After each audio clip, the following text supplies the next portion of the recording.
Welcome back to another episode of Osprey Observer TV. I'm your host, Johnny Torres. With me, as always, Marie Gilmore. And as they say, great music never dies. And right here in Brandon, there was a heavy metal rock band about 30 years ago who have seen a rebirth of their fame. Let's check out this amazing story right now. Well, welcome back. We've got a really fun interview today. A few weeks ago, I was just sitting, minding my own business, and an email came in about a heavy metal band from Brandon that had sort of resurrected itself and performed in Germany recently. So, of course, we had to get this story, and Ed Aborn is a local Valrico resident who was a member of the band Siren, who had some success, had a record contract years ago, and was able to come back around and start recording again and performing again. And we're so excited to hear this story. So welcome, Ed. Thank you so much for being with us today. Tell us about Siren. Sure. Yeah. So as you mentioned, we are from Brandon. We're old school. We put the old in old school when it comes to Brandon heavy metal. We started around 1981. So it's actually 40 years ago this year that we formed in Brandon. And with the exception of our bass player who was from Tallahassee, we all grew up here, all went to Brandon High School back in the day when it was the only school.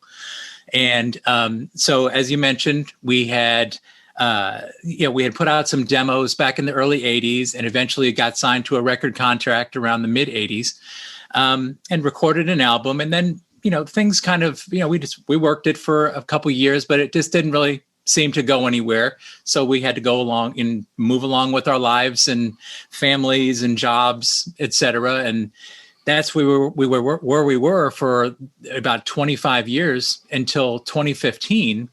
When I got a series of messages on Facebook, because I'm the only Ed Aborn on Facebook, so it was easy to find me. And they said, "Hey, are you the drummer from the old band Siren?" And I'm like, "Well, yeah, that was me." And they're like, "Oh, we're big fans. And, we can't believe we found you. We've been fans for 30 years.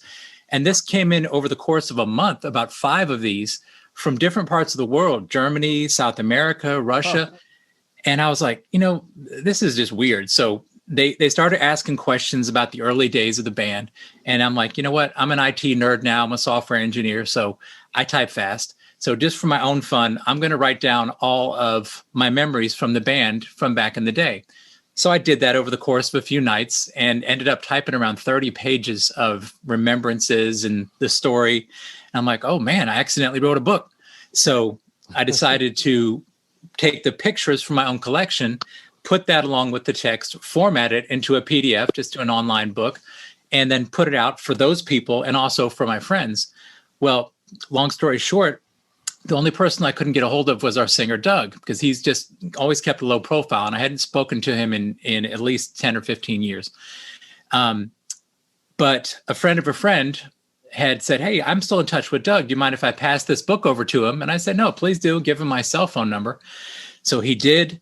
We ended up connecting again. And once we connected, the word got out that he and I were talking, and we got the offer to reunite and play at a big festival in Germany called the Keep It True Festival. And we said to the promoter, well, we haven't had a band in 30 years, so there's that. But, and plus I said, is anyone going to even care? Is anyone going to know us over there? And he's like, you're going to be amazed. Even the promoter was a fan of the band. It turned out we had a big following, especially over in Germany. So we got the invitation to play, and that's what the film is about. It captured us on that journey because a friend of mine is he's a professional wrestler and actor and singer and author named Chris Jericho. And I've known Chris for decades, and I told him what was going on. He's like, "No, this isn't happening." I'm like, "Dude, I'm telling you, it's happening." And he literally said to me, he goes, "I don't mean to be rude, Ed, but is anyone going to care?" I said, "That's the same thing I asked the promoter." So a day later, Chris called me back and he says, "Listen, I just can't stop thinking about this." He goes, "Whether the wheels fall off and it turns into a train wreck, or it's the most heartwarming, entertaining story, triumphant story, it's going to be a good story. And it's one I want to see. You guys are in the middle of it right now, which is a rare chance to capture things as they happen. What would you think if I financed a film crew to go along with you and capture you on this whole thing," which is how we ended up with the film. Wow. Well, Yeah. yeah, and just having any sort of success in the music industry is, of course, incredibly difficult and something that very few people get to experience. Right. Did you know back then that you had a big following in Europe and South America and some of these other countries?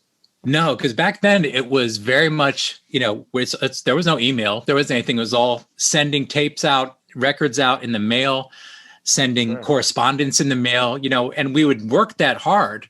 And we knew we had pockets of some fans in some of those countries, but it's small. We're only interacting with handfuls of people here and there, and we would get coverage though in the magazines in those areas, but we would never really hear a lot from individuals.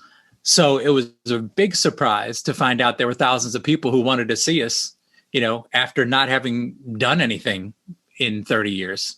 So yeah, it was amazing.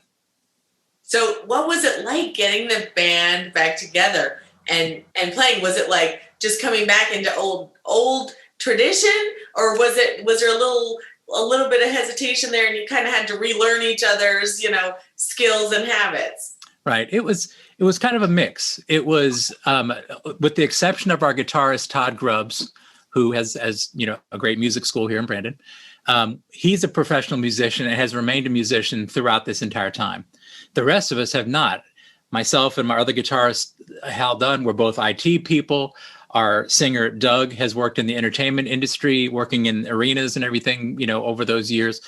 But we weren't professional musicians. So coming back together, it was a combination of kind of relearning the comfort of our own instruments and then learning how to work together again as a unit. And we got together, we rehearsed for 6 or 8 months to really pull it together. And then there was some, as you'll see in the movie, there were some roadblocks that we ran into. Our bass player ended up having to step aside, a month before we were supposed to go because of health problems due to his military service back, over the past 20 years. And, thankfully, just in one of the coincidences of the whole thing, which there were some that are just too much to be a coincidence. Our other bass player, who was an original bass player, had reached out while all this was going on, but not knowing what was going on. And we reconnected, and that's captured on the film, me asking him if he'll be a part of the whole experience. And it's just, it was incredible. But once we all came together as a unit and started again, it was very much like the old days. That energy was there, and the excitement of knowing the mountain we were climbing and where we were going to. It was just the question of what's going to happen when we sit on the stage. Are we going to blank out and mess up, or is it going to be, as we hoped, that moment of triumph? So awesome. Well, being on stage in itself is just an incredible experience. I've been fortunate to have some of that experience. But from your perspective, after so many years of not being on stage and then getting on stage at a festival, no less, what was that response like? I mean, did they know the songs? Did they know the words? I mean, to me, that's the favorite part of a concert, is when everybody's singing along and everybody's really into it. What was the crowd reaction like? Well, that's the thing that was just absolutely incredible, because not only did they know the words and know us, they were just so enthusiastic. And literally within a few songs of our set, as we'd finish the song, to hear thousands of people just chanting "Siren, Siren" spontaneously. And one of the things that I had done during the months that led up to this, as I would practice my individual parts here in my own studio and just work through, I would visualize, okay, what's this going to be like? What's this going to be like? And I would picture that audience, in front of me to have that. And I told myself, listen, when you're in that moment, when that moment happens and you have that hour in front of that crowd, step back from the excitement, step back from everything, and realize that what you're seeing is happening, because that's the fulfillment of your dream. That's the fulfillment of the dream you had when you were 16 to 21 years old in the band. And it's happening. Have that awareness when it happens. And I did. I can specifically remember playing a song and telling myself, okay, this is going on. This is 18-year-old you. This is happening right now to the, at then time, 53-year-old you. it is going on right now. You're seeing people sing the words to you that you wrote in social studies class, Wow. back, in high school, and it is happening. It was such a blessing to see that and to have that dream fulfilled, because really, I tell people that's what this movie is also about. The movie is not about Siren. It's not about heavy metal. It's about what happens when a dream sneaks up on you in life and you get to live it even for a moment, because that's what happened. That's what happened to all of us. And I'm so thankful that it was captured, not only for us to be able to relive, but now for people to join us and watch as that unfolds for us. Because no matter what your dream was, if you dreamt to be a baseball player, if you dreamt to be a ballerina, we all dreamt to be at the highest point of that game, whatever it was. Right. And most of us don't have the chance to live it, but we had the chance to live it for a moment, and it was still as sweet. Well, Ed, I feel like we could absolutely talk all day long. And there's so many more questions I have. I want to know everything. But really what it leads to is I need to go watch this movie. And I think it's a story of inspiration. I'm actually so excited now to go see it. I want to know the full story, and then maybe we could come back and chat a little bit more about it. Sure. But let's tell everybody how to get a hold of this movie. Where can we see it?